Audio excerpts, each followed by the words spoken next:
Everyone, welcome to today's video. Welcome to the Gamer Dad channel. Today we have Tom Clancy's The Division on a chopping block. So let's go ahead and take a look at what's going on.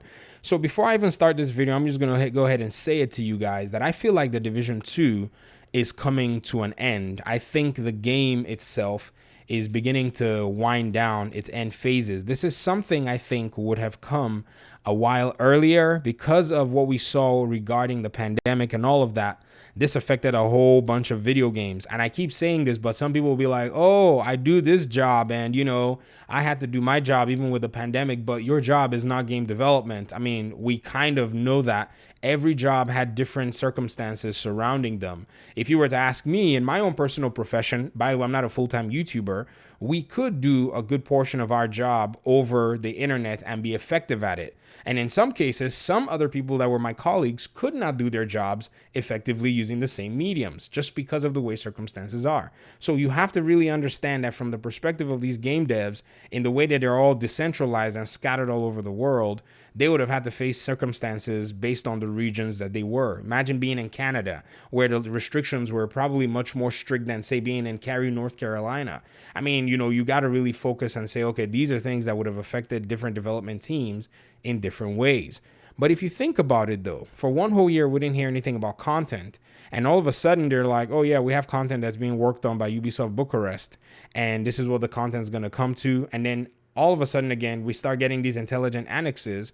And the intelligent annexes, to me, start to spell something very similar to what we saw at the end phase of the Division 1. I mean, look at the way the annex looks. You see some kind of a customization station, which only to me just kind of is reminiscent of the way we have or had optimization station from the Division 1. So these are a few things that I feel like, the developers are probably trying to put together in order for the community to kind of see them working on this franchise, trying to keep, some sort of a connection. But at the end of the day, I think the Division 2 is basically reaching that end of phase like the Division 1 did.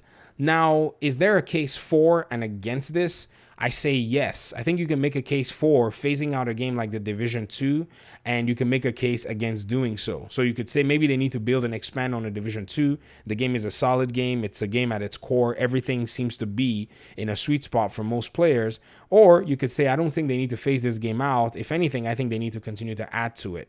And so these are two arguments that you could go with. Regardless of whichever one you want to go with, there's still that reality that some decision has to be made, or at least the fans need to know exactly what decision will be made regarding this franchise in the near future. And keep in mind as well that the option of them abandoning this franchise is not really on the table unless they want to just take the profits and cut their, basically just take that bag and walk away. But that would be leaving a bunch of players, basically sitting there and a bunch of potential dollars. So I don't think that that's a possibility that they're going to go with. So what is all of this, about? So if you think about it, you see that the Division right now, in terms of the Division 2, has become such a big game with very minimal interest. And that's just the truth. The game has 2 years worth of content, has some extra missions that you can call, or game modes, raids, or whatever it is. Whether or not people like it, it's there. I'm just mentioning what is available in the game. And right now, for them to go ahead and drop another patch that is of the size of, say, Warlords of New York may not necessarily be profitable for the company. And I think if you look at, say, the case for continuing the content, I would say the only thing that you can say that they need to do is probably go for a reboot, something as big as Destiny 2, the way Bungie was able to do something like that. But the question is Ubisoft willing to spend that kind of money on marketing, manpower, and all of the others?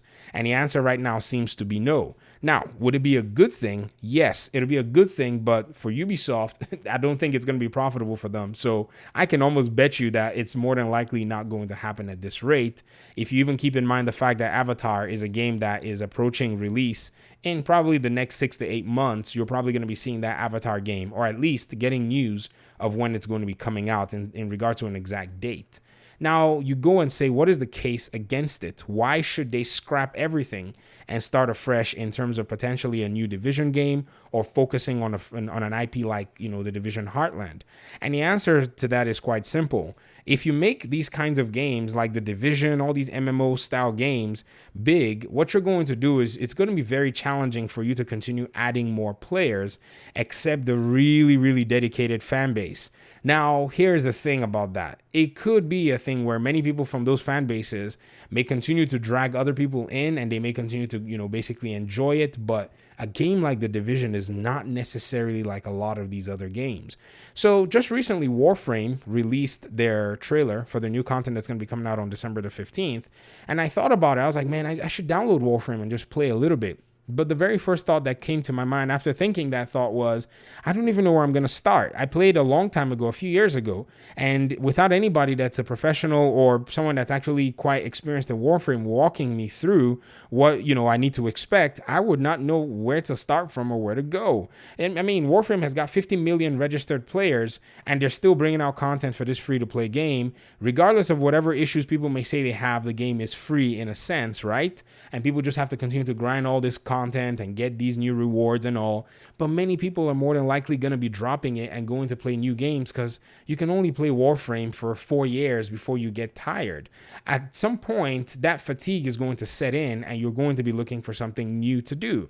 And I think with The Division, the fatigue kind of sets in quite quicker than, other games, especially for us Division agents that are very well versed in the way the game works and are very well versed in the way the game systems are set. So for most of us, the Division 2 is going to eventually bring, about that fatigue that sets in.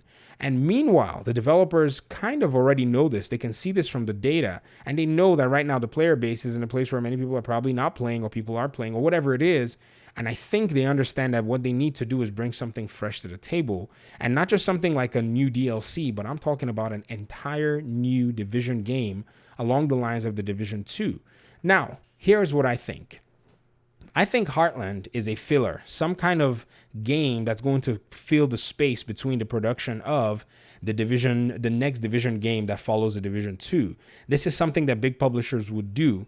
They would make a game within a universe that tells some sort of a slightly different story to give room for the major franchise to be developed. This has been done in the case of even Warner Brothers with their Arkham games. Arkham Asylum was the first of the Arkham series, did very well. Arkham City followed and also did very, very well.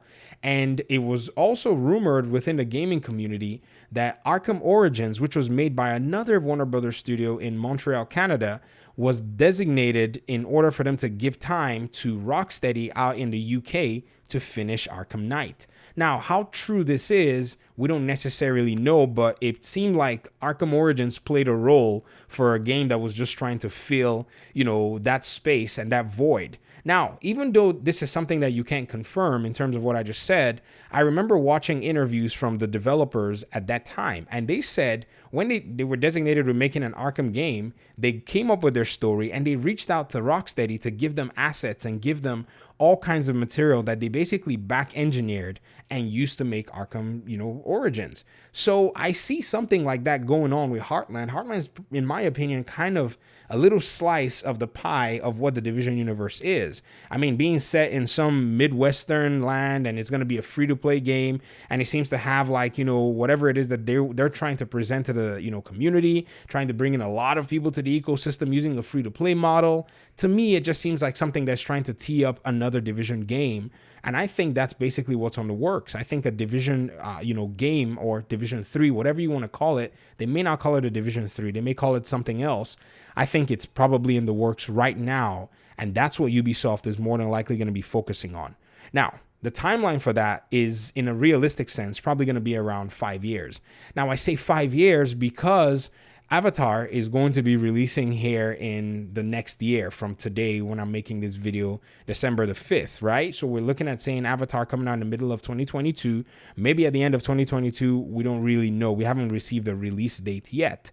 After that, you're going to be thinking about, say, maybe Star Wars, which will probably be here in another 3 to 5 years in terms of the way the game is structured.